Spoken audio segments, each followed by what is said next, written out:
No estás en la lista, dijo mi hermano sobre su propia boda en la casa que le compré. Esa frase le costó $770.000. Le costó a mi padre una hija. Y a mí me costó el último ápice de esperanza de que mi familia alguna vez me viera como uno de los suyos. Pero lo que ellos no sabían, lo que nadie en esa recepción de 200 invitados sabía, era que el techo sobre sus cabezas todavía tenía mi nombre en él, y yo acababa de cedérselo a otra persona. Antes de continuar, por favor, tómense un momento para dar me gusta y suscribirse, pero solo si conectan genuinamente con esta historia. Dejen su ubicación y hora local en los comentarios. Me encantaría saber desde dónde están viendo. Mi nombre es Sierra. Tengo 31 años, y esta es la historia de cómo perdí una familia y me encontré a mí misma. Ahora, déjenme llevar los 17 años atrás al día en que mi madre murió y todo cambió. Mi madre murió un martes de octubre. Yo tenía 14 años. Había estado enferma durante 2 años.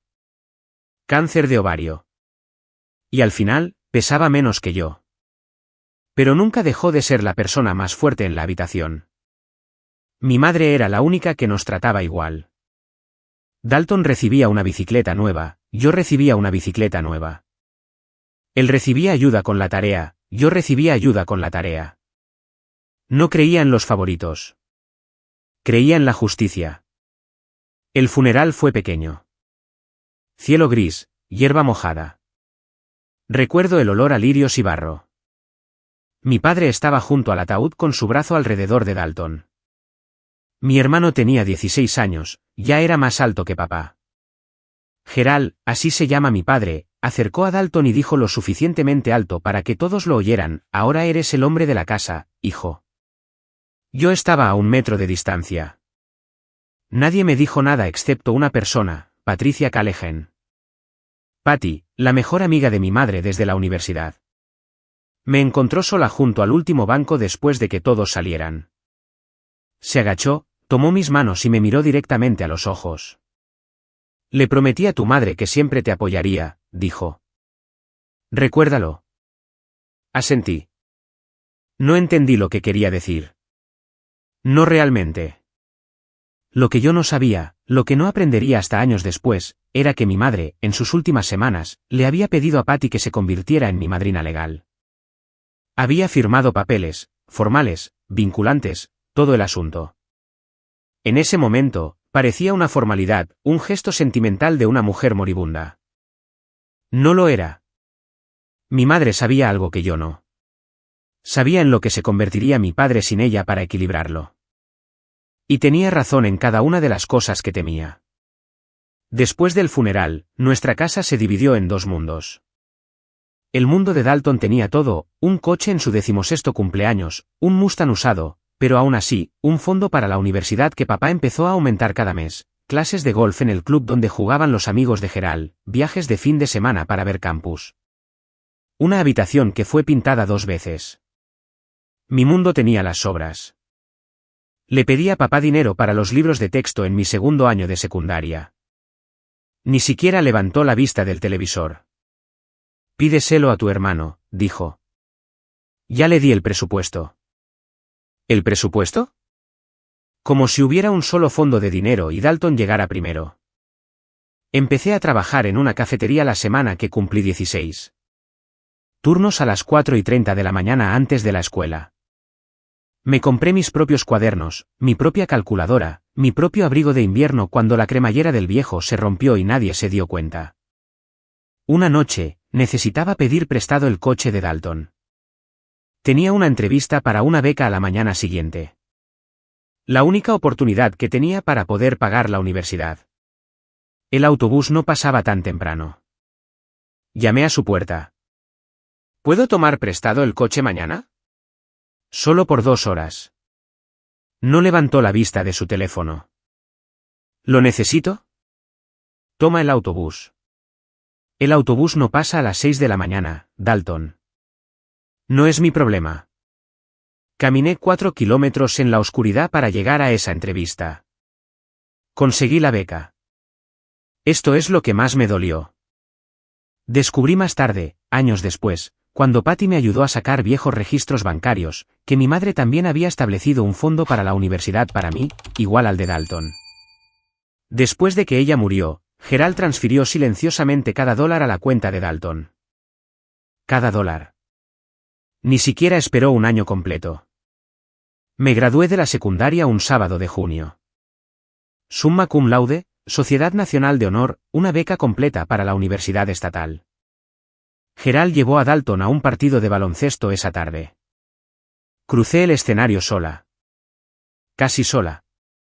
Cuando busqué en las gradas, filas y filas de familias sosteniendo flores y globos, encontré una cara, Patty. Tercera fila, lado izquierdo. Aplaudía tan fuerte que todo su cuerpo temblaba. Tenía un solo girasol en su regazo. Esa noche, empaqué 2 maletas.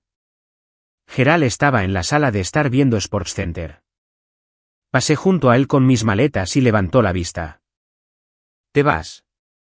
Sí. Cierra la puerta con llave al salir. Eso fue todo. Ni un abrazo, ni un buena suerte, ni un llámame cuando llegues. Solo cierra la puerta con llave. Alquilé una habitación encima de una lavandería en una ciudad universitaria a 40 minutos de distancia. Tenía 2 trabajos, mañanas en la cafetería, noches en el restaurante. Estudiaba en el medio. Dormía 4 horas en las buenas noches. Patty se ofreció a ayudarme económicamente. Me sentó en la mesa de su cocina con una chequera y dijo, «Tu madre te dejó algo conmigo. Déjame usarlo». Yo dije, «No. Necesito hacer esto por mi cuenta, Patty. Si acepto tu dinero, nunca sabré si puedo valerme por mí misma». Guardó la chequera. No discutió. Solo asintió y dijo, «Suenas igual que tu madre». Obtuve mi licencia de bienes raíces a los 22, mi primera venta a los 23, mi primer año de 6 cifras a los 26. 10 años después de cerrar esa puerta detrás de mí, me paré frente a una casa valorada en $770,000 y firmé mi nombre en la escritura. Pero no para mí. La llamada llegó un miércoles. No había sabido nada de Gerald en casi 3 años. Ni llamadas de cumpleaños, ni invitaciones para acción de gracias, ni un «¿Cómo estás?». Nada. Luego, de la nada, Sierra, es tu padre. No preguntó cómo estaba. No preguntó por mi trabajo, mi salud, mi vida. Fue directo al grano. Tu hermano necesita un lugar. Se está poniendo serio con una chica de buena familia. No puede estar alquilando un apartamento. Ayúdalo. No un lo considerarías. No un si puedes. Solo ayúdalo. Como si yo fuera el manitas de la familia y un grifo estuviera goteando. Yo tenía 29 años. Había cerrado más de 40 tratos ese año. Tenía ahorros. Tenía una reputación. Había construido cada pieza de mi vida sin ayuda del hombre al otro lado del teléfono. Y aún así, todavía una parte de mí pensaba, quizás esta vez. Quizás si hago esto, me verán. Quizás si doy lo suficiente, finalmente seré suficiente. Así que compré la casa. Una casa colonial de 4 dormitorios en un buen suburbio, techo nuevo, gran jardín. $770,000. Mantuve la escritura a mi nombre. Eso fue lo único que hice bien, y ni siquiera fue idea mía. Patty se sentó frente a mí el día que se lo conté. No gritó. Dejó su taza de café lentamente y dijo, «Estás comprando su amor, Sierra. No funciona así». Lo sé, dije. ¿De verdad? Solo prométeme que guardarás una copia de la escritura. Tomó los papeles. Me miró como se mira a alguien que camina hacia un acantilado y no se detiene. Mantén tu nombre en esa escritura, Sierra. Prométemelo. Lo prometí. Dalton se mudó una semana después. Nunca preguntó de quién era el nombre en los papeles. Comenzó de a poco. Tan pequeño que casi no me di cuenta. Acción de gracias, el primer año después de que Dalton se mudara. Llamé para preguntar a qué hora era la cena. Dijo, «Oh, la familia de Nicole viene este año. Realmente no tenemos suficientes sillas». Quizás la próxima vez. La próxima vez. ¿Navidad? Vamos a casa de los Ashford este año. Su casa es más grande. Ya sabes cómo es. El cumpleaños de Gerald en febrero. Es solo una cena pequeña. No queríamos hacer un gran alboroto. Cada vez, una razón. Cada razón, lo suficientemente creíble como para que pudiera tragarla si no la masticaba. La mastiqué. Dalton estaba saliendo con Nicole Ashford. Su familia tenía dinero. Dinero de verdad. Club de campo, galas de caridad, un apellido en el ala de un hospital. Nicole era dulce, por lo poco que escuché. Dalton interpretaba el papel de su vida, el hijo devoto de una familia pequeña y unida. El tipo de hombre que una chica como Nicole podría llevar a casa con su madre. Y yo no encajaba en esa historia. Comenzó a editarme lentamente, con cuidado, como alguien que retoca una foto antigua con aerógrafo. Descubrí hasta dónde había llegado una noche de diciembre, navegando por el Instagram de Nicole. Ahí estaba. Una foto de Dalton, Gerald, Nicole y sus padres de pie alrededor de la mesa del comedor en mi casa. Guirnaldas de Navidad en la barandilla que yo había elegido. Velas en la repisa de la chimenea que yo había apagado. Y la leyenda, Navidad familiar en nuestro hogar. Solo nosotros, una familia pequeña. Y eso es todo lo que necesitamos. Nuestro hogar. Familia pequeña. Miré esa foto durante 30 segundos. Luego le hice una captura de pantalla y la guardé en una carpeta para la que aún no tenía nombre. No sabía por qué la estaba guardando. Algo en mi instinto me lo dijo.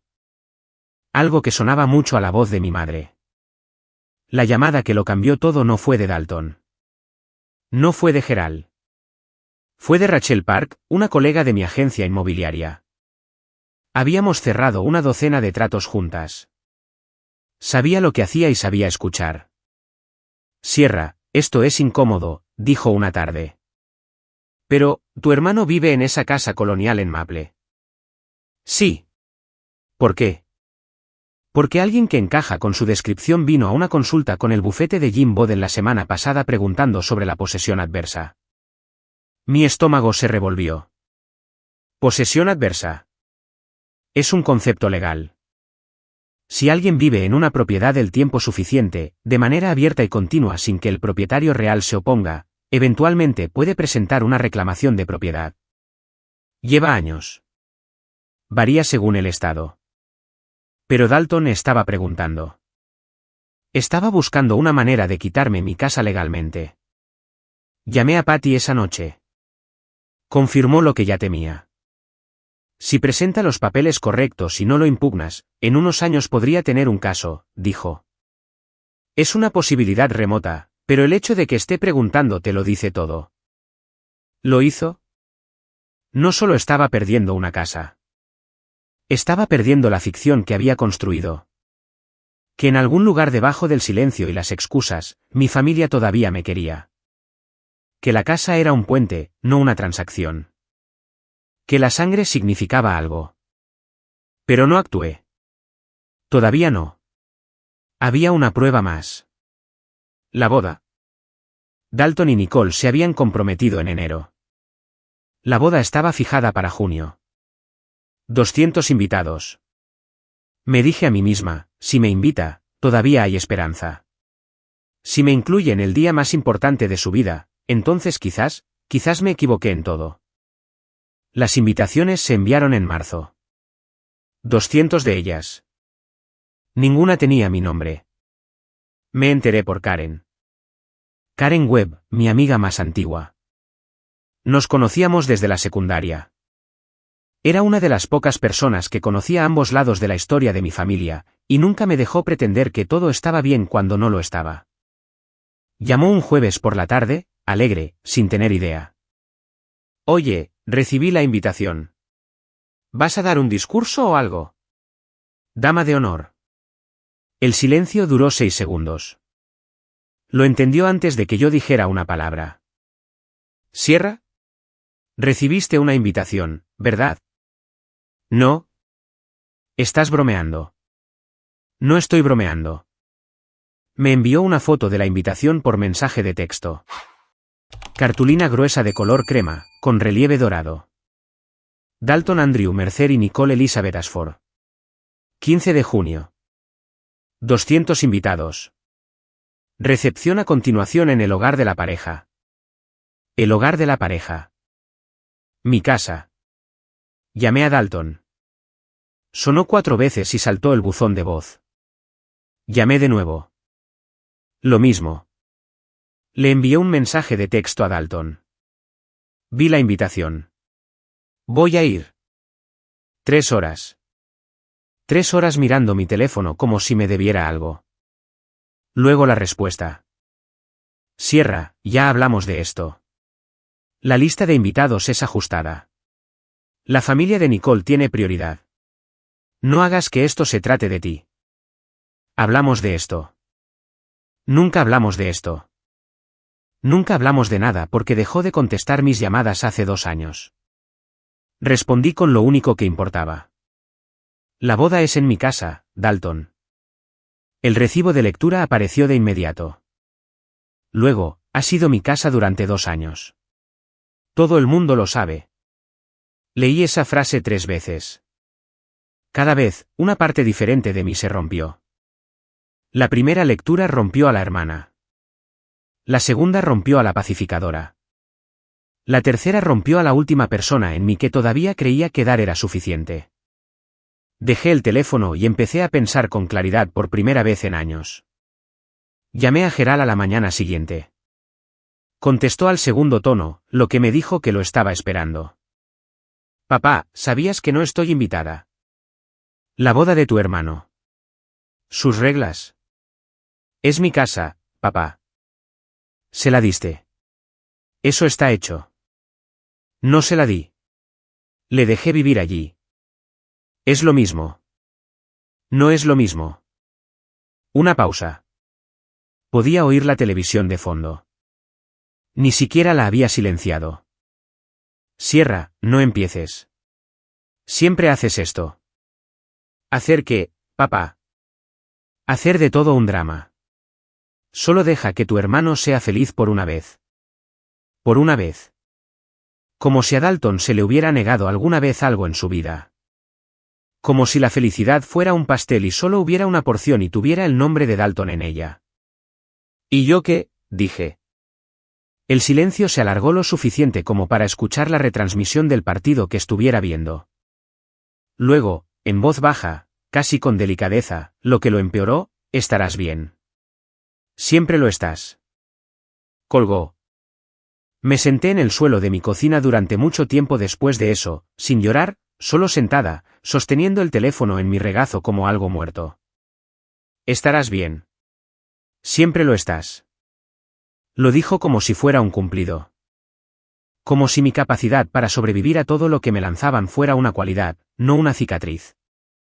Como si el hecho de que siempre cayera de pie significara que estaba bien seguir empujándome del precipicio. Esa frase, 6 palabras, fue lo más cruel que mi padre me dijo jamás. No porque fuera con ira, sino porque fue con calma. Porque él lo creía. Porque en su mente, era un permiso. Permiso para no volver a estar ahí para mí nunca más. Y nunca lo estuvo. Hice algo de lo que no estoy orgullosa. Le escribí a Dalton un largo mensaje. No con ira, no suplicando, solo honesto. Le conté todo. Cada día festivo que me perdí. Cada llamada que no devolvió. Cada vez que puse una excusa por él porque la verdad era demasiado pesada. Le conté sobre el fondo para la universidad que papá me quitó. Le dije que compré esa casa porque pensé que nos acercaría.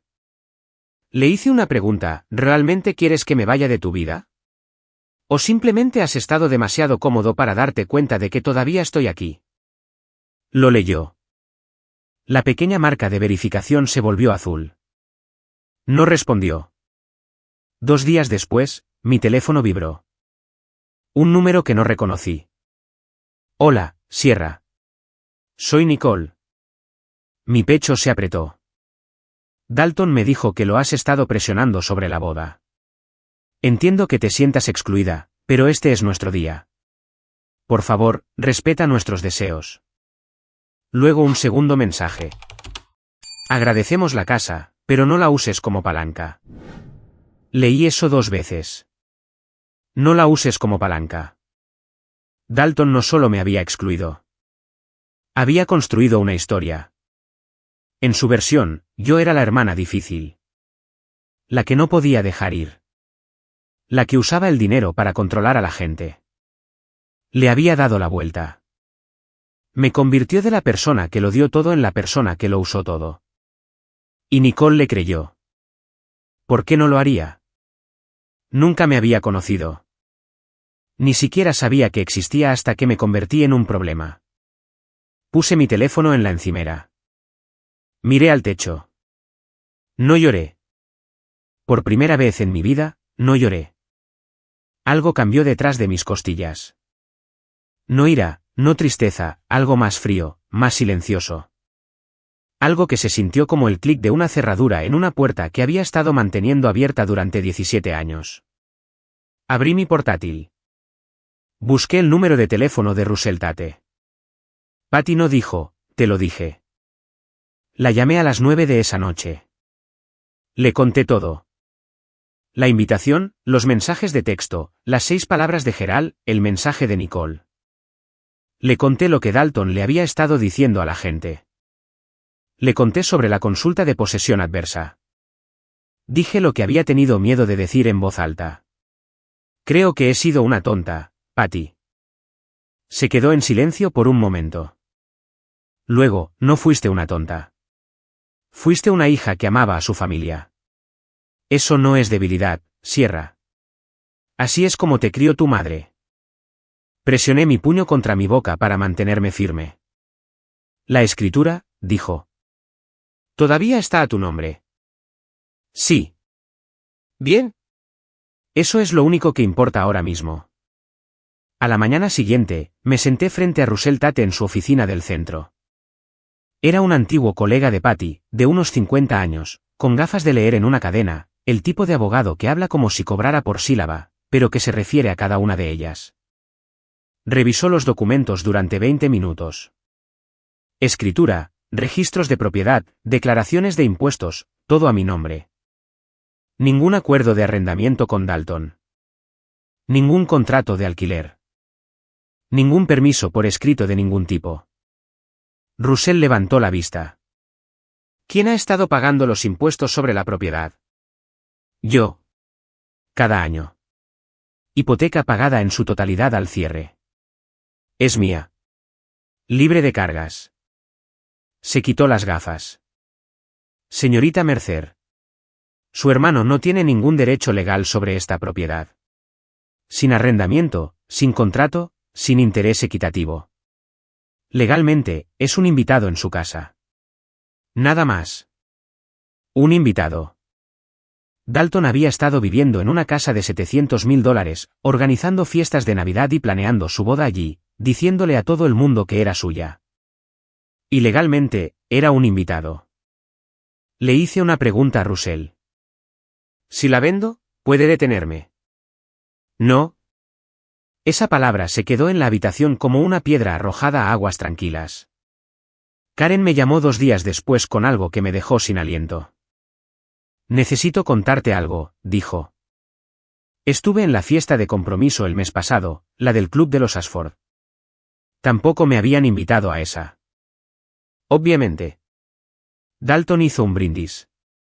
Agradeció a Gerald, lo llamó, mi única familia.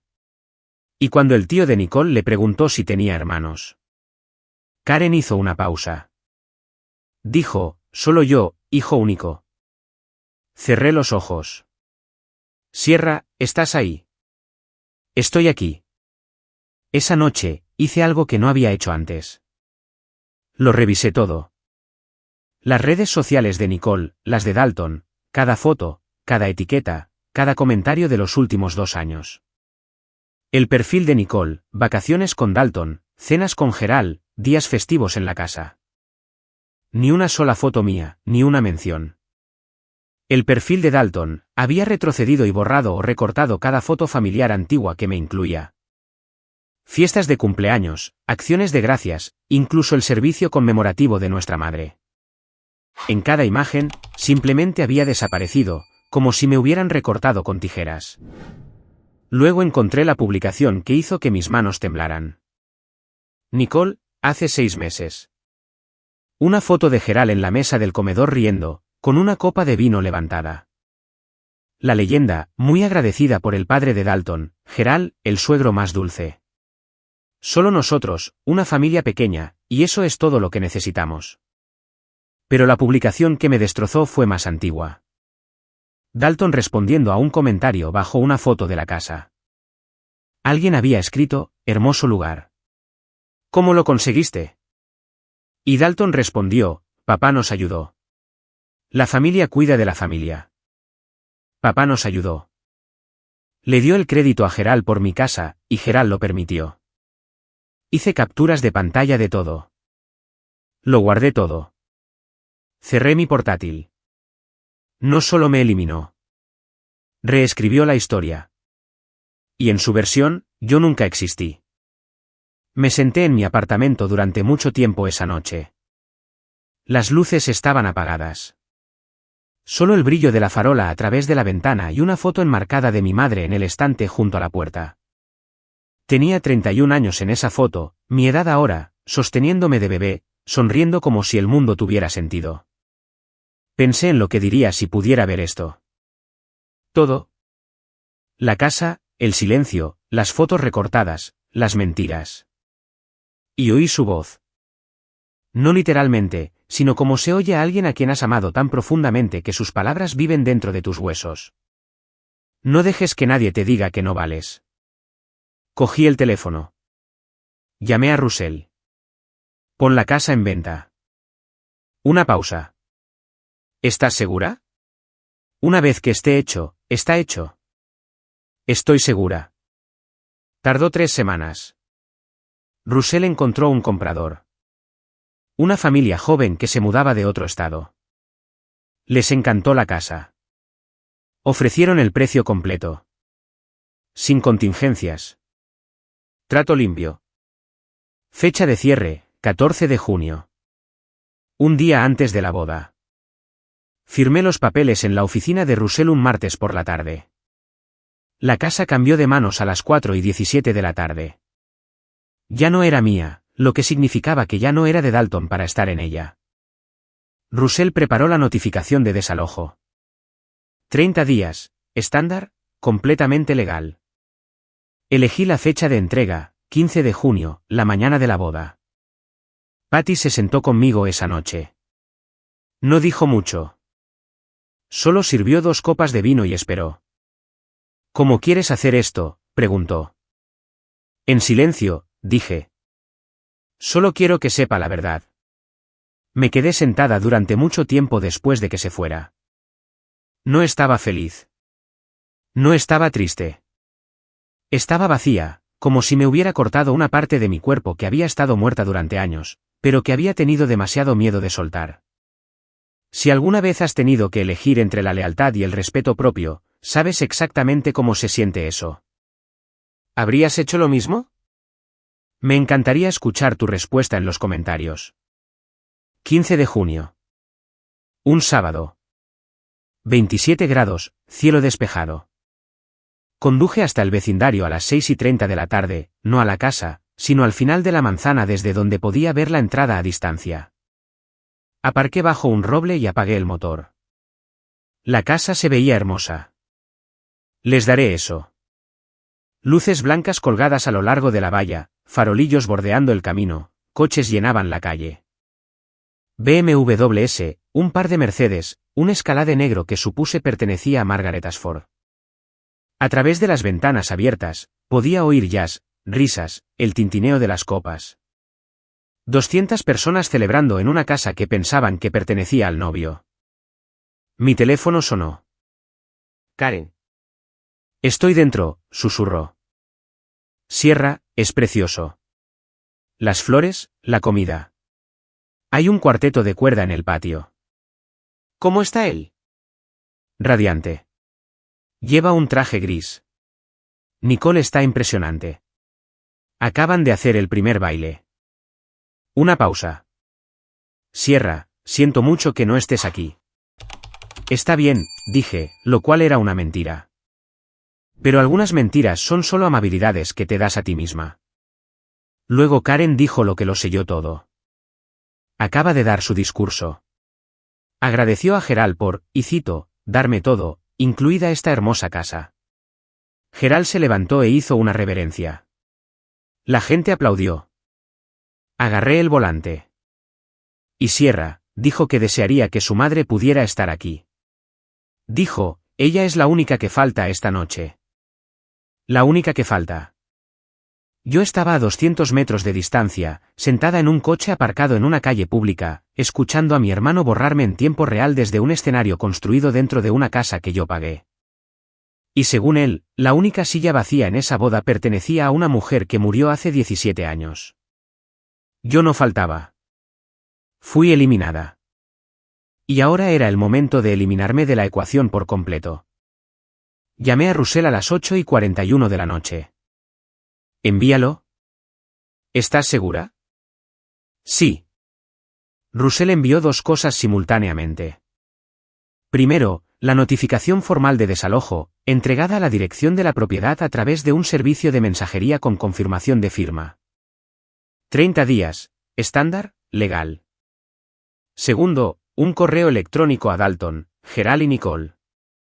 A los tres, un solo mensaje. Lo había escrito la noche anterior, lo revisé 4 veces. Cada versión se hizo más corta.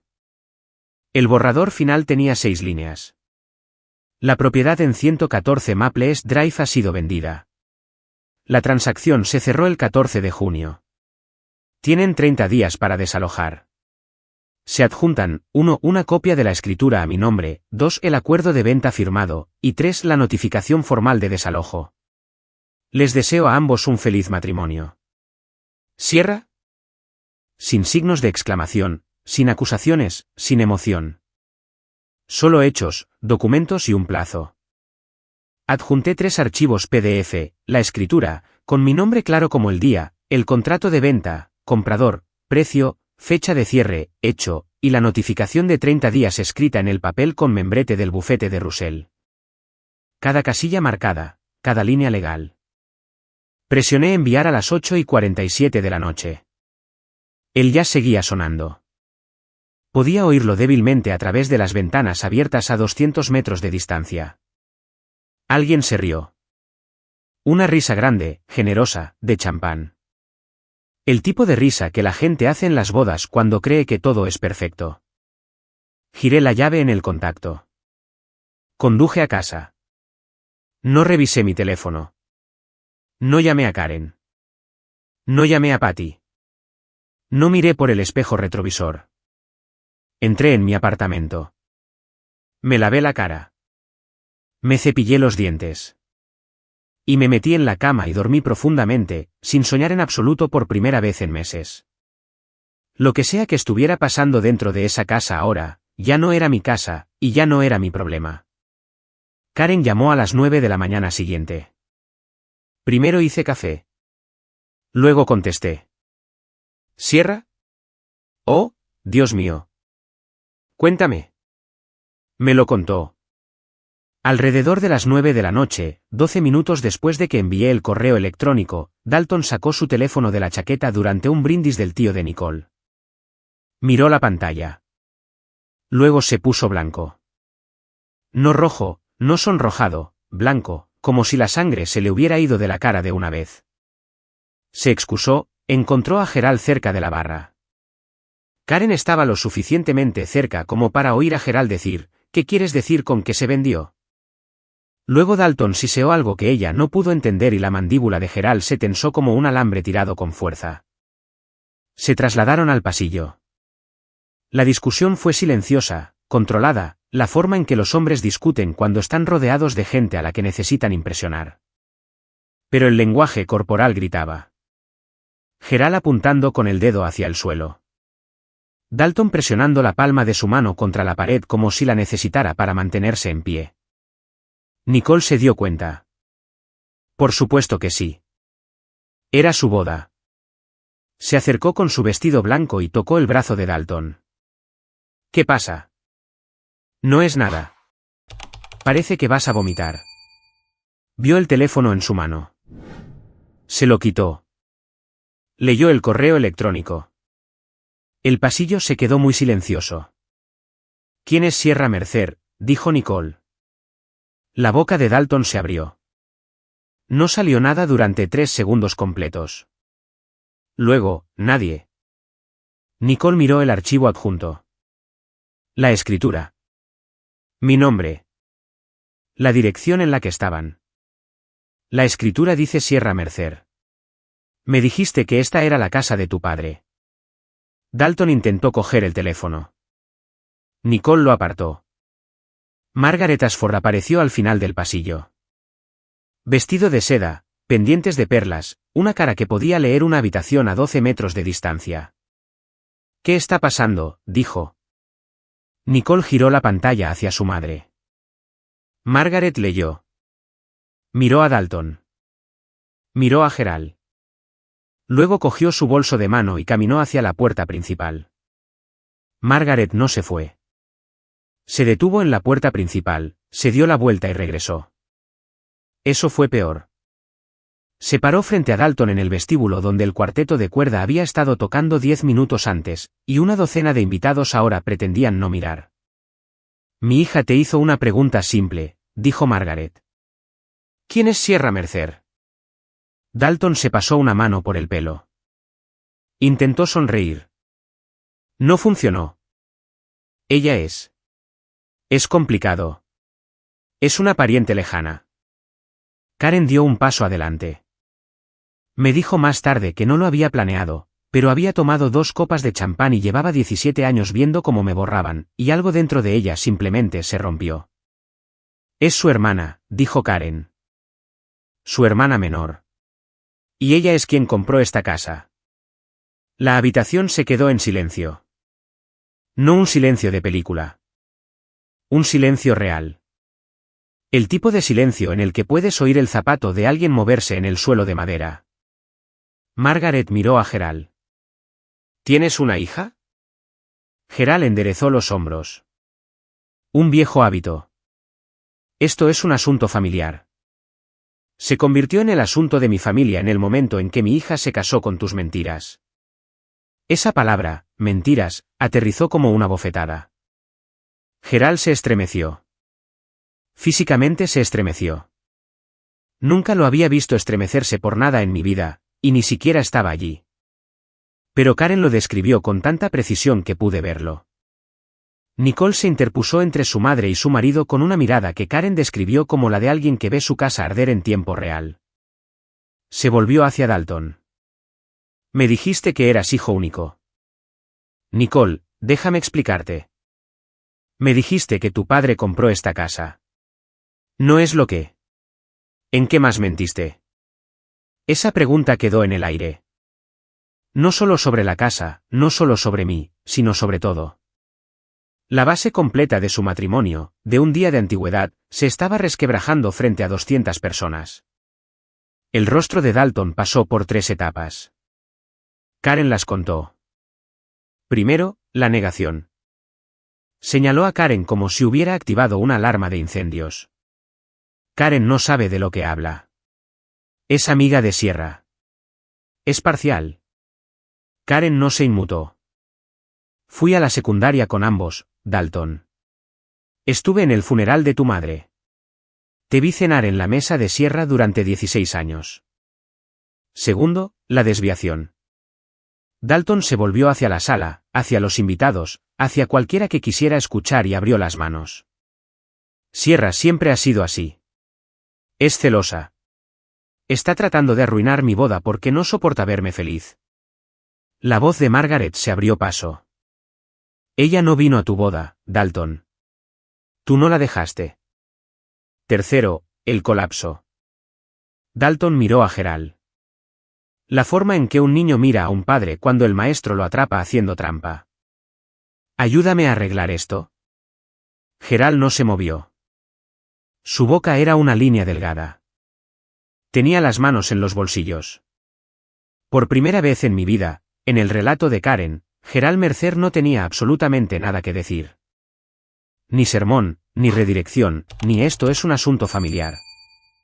Solo silencio de un hombre que había pasado 63 años teniendo siempre la última palabra. Nicole se levantó de la silla que alguien le había traído. Se alisó la parte delantera de su vestido. No gritó. No lloró. Dijo en voz muy baja, necesito aire. Salió. Dos de sus damas de honor la siguieron. Luego su tía, luego su prima, luego Margaret, que se detuvo en la puerta y miró hacia atrás a Gerald con una expresión que Karen describió como que el final de algo. El DJ había parado la música hacía 20 minutos. Nadie le pidió que la reiniciara. Dalton se quedó solo en el vestíbulo. Los invitados pasaron junto a él en pequeños grupos murmurantes, recogiendo abrigos y bolsos. Nadie se despidió. El último coche se fue a las 11:14 de la noche. Gerald me llamó a las 7 de la mañana siguiente. Domingo. Estaba sentada en la mesa de mi cocina con café y el periódico. Dejé que sonara 2 veces. Luego contesté. ¿Qué hiciste? Su voz era baja, temblorosa, no de dolor, sino de rabia. Vendí mi casa, papá. Arruinaste la boda de tu hermano. No. Vendí mi propiedad. Es mi derecho legal. Tienes que arreglar esto. Llama al comprador. ¿Deshazlo? Está hecho, papá. Ya no es mi casa. Hiciste esto para hacerle daño. ¿Dejé mi café? No. Hice esto porque me borró. Ambos lo hicieron. Silencio. Podía oír su respiración. Pesada, irregular. La respiración de un hombre no acostumbrado a estar en el lado perdedor de una conversación. Luego sacó la única arma que le quedaba. Tu madre estaría avergonzada de ti. Ahí estaba. La carta de triunfo. La invocación de una mujer muerta que no podía hablar por sí misma, utilizada por el hombre que rompió cada promesa que le hizo. Mi voz no tembló. Quiero que conste. No tembló y no se alzó. Mamá estaría avergonzada de lo que le hiciste a su hija. Nada. 5 segundos. 10. No me llames más, Sierra. No pensaba hacerlo, papá. Colgó. Me quedé sentada. El café se enfrió. El periódico quedó sin leer. El apartamento estaba en silencio de la manera en que solo las habitaciones vacías están en silencio. El tipo de silencio que tiene peso.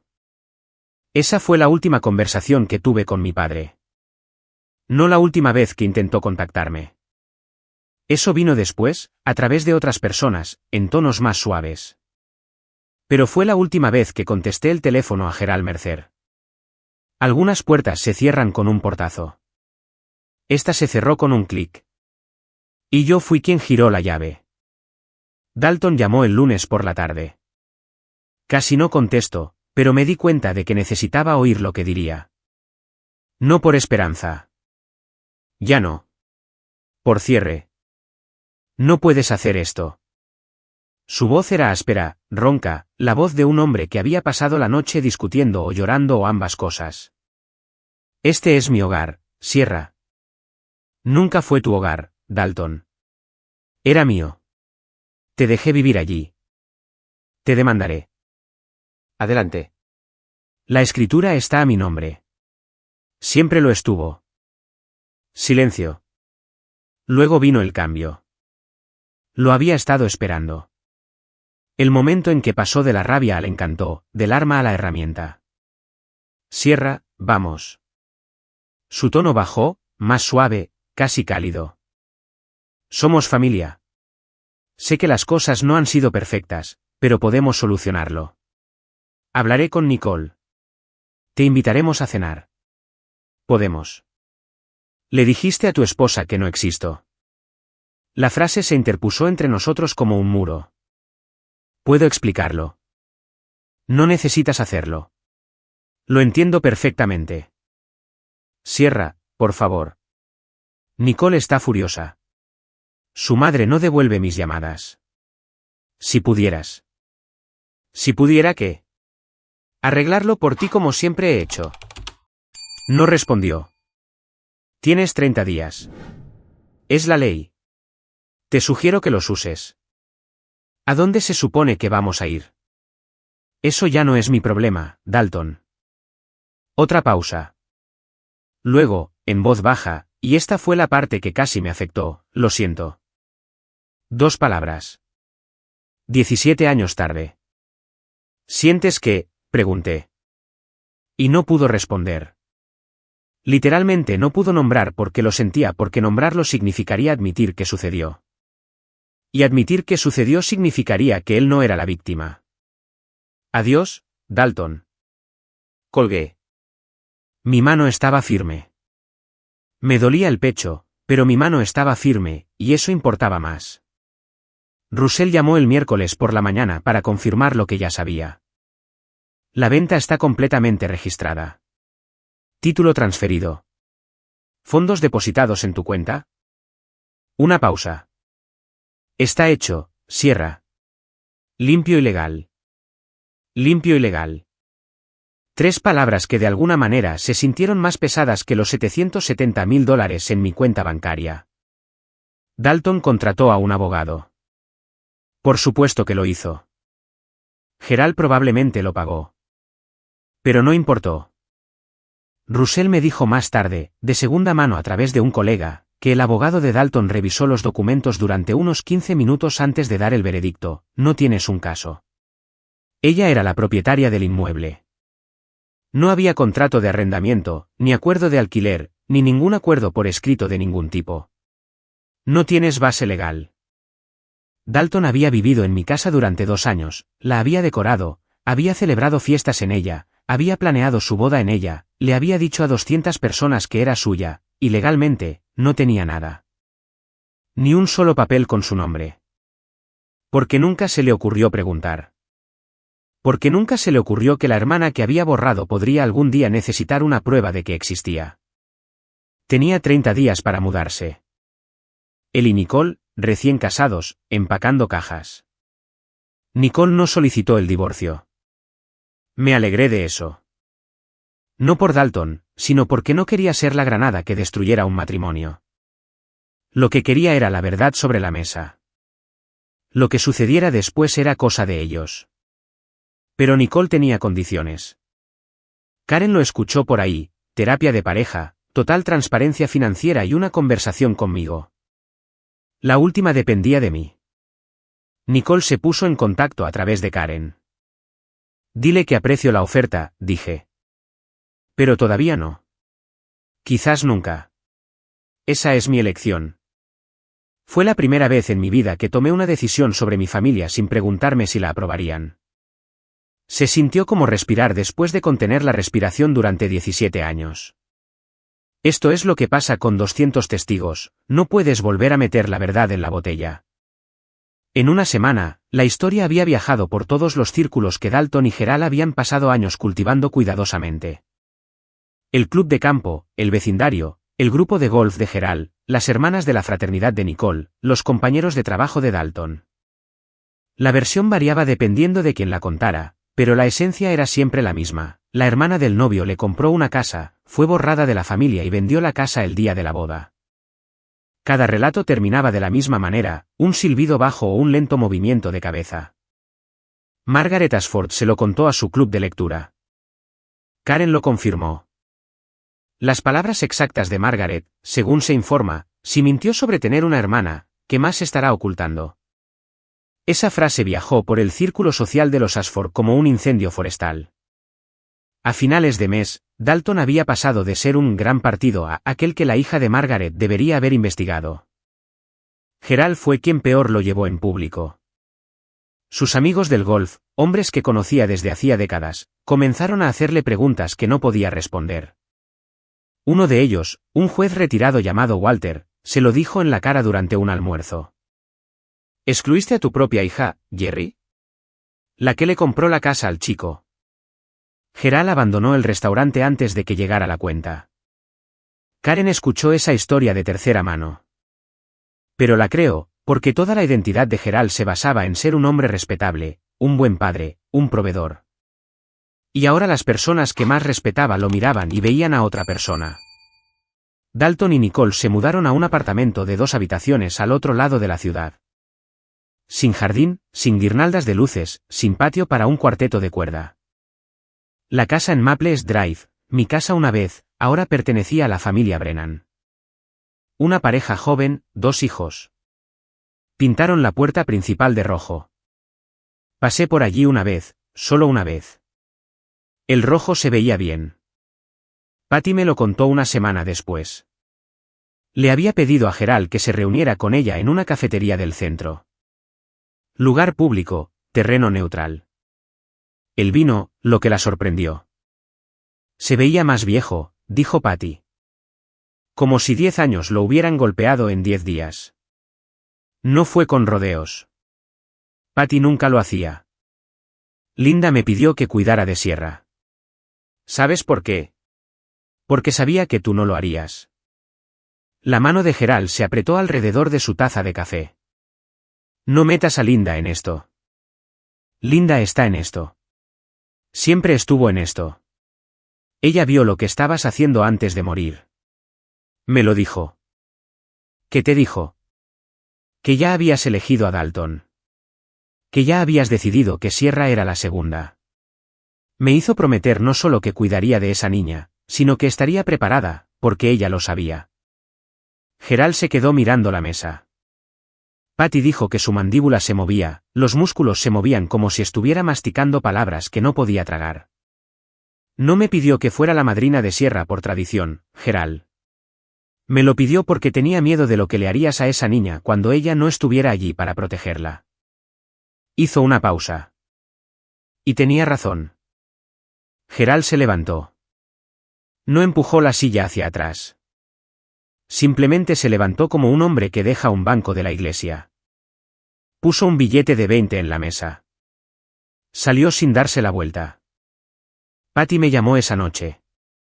Su voz era firme pero suave, como se pone cuando ha estado cargando algo pesado y finalmente lo deja. Dije lo que tu madre habría dicho. El resto depende de él. Sostuve el teléfono contra mi oído durante mucho tiempo después de que colgáramos. Mi madre había estado muerta durante 17 años, y todavía me estaba protegiendo. Algunas personas dejan instrucciones. Mi madre dejó un escudo. La gente siempre pregunta por el dinero. $770.000 es mucho dinero. Quieren saber si lo guardé, si lo gasté, si se sintió como una victoria. No se sintió como una victoria. Se sintió como un reembolso. Pagué mis préstamos estudiantiles restantes, los que había sacado porque mi fondo para la universidad fue vaciado antes de que yo viera $1. Eso se sintió bien. Se sintió como cerrar un círculo. Luego me senté con Patty y Russell y construimos algo, la Fundación Linda Mercer, un fondo de becas para mujeres jóvenes que perdieron a sus madres a una edad temprana y que intentaban salir adelante por sí mismas.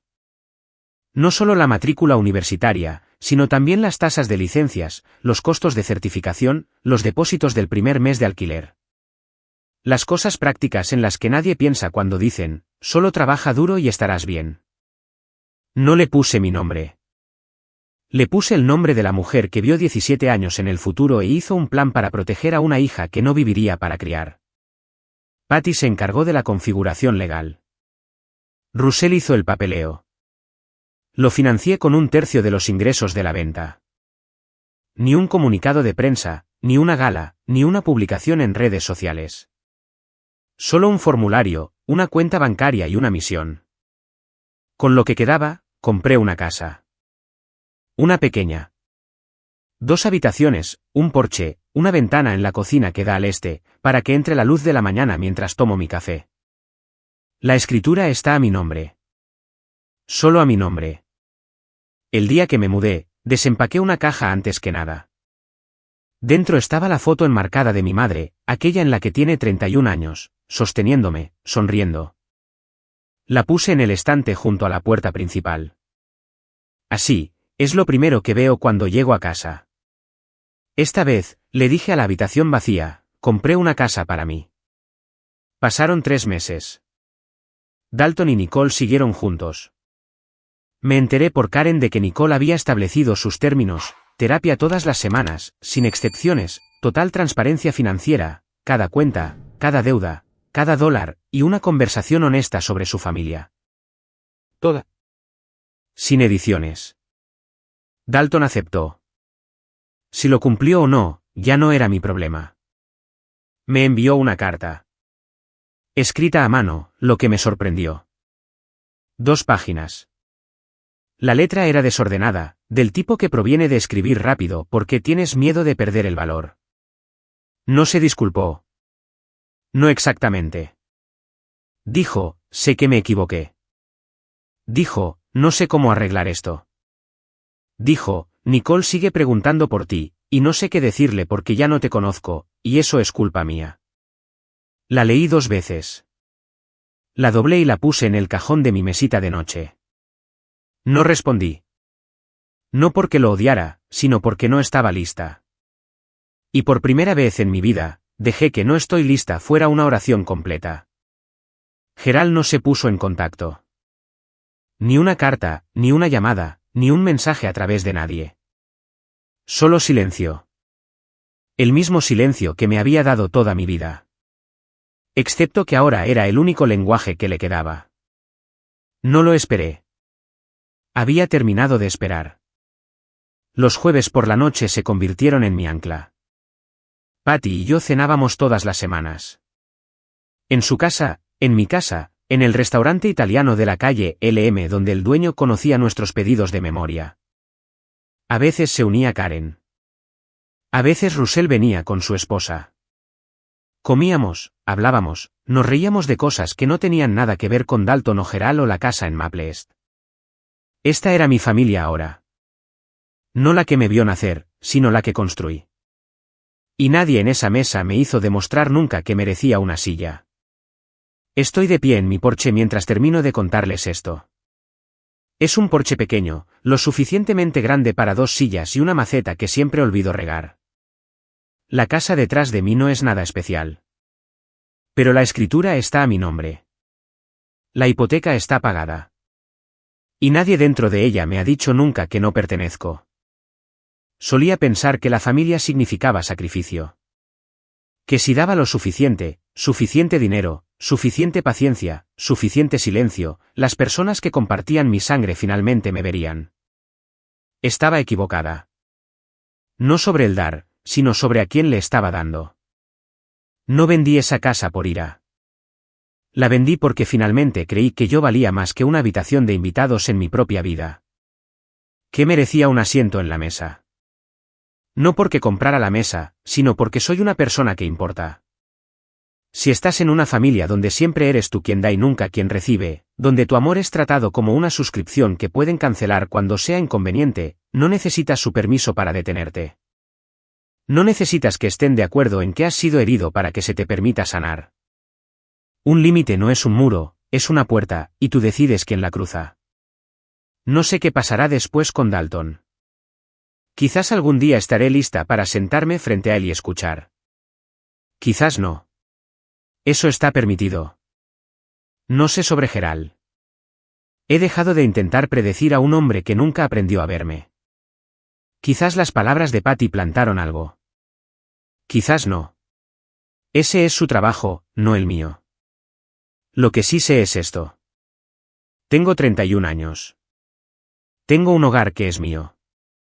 Tengo personas que me eligieron. Tengo el nombre de mi madre en una fundación que ayuda a chicas que me recuerdan a quien era a los 18 años, sola, sin dinero, pero no rota. Si alguna vez has tenido que elegir entre mantener una familia y mantenerte a ti mismo, quiero escuchar tu historia. Cuéntamela en los comentarios. Los estaré leyendo. Gracias por quedarte conmigo durante toda esta historia. Si tocó algo en ti, dale al botón de me gusta y suscríbete.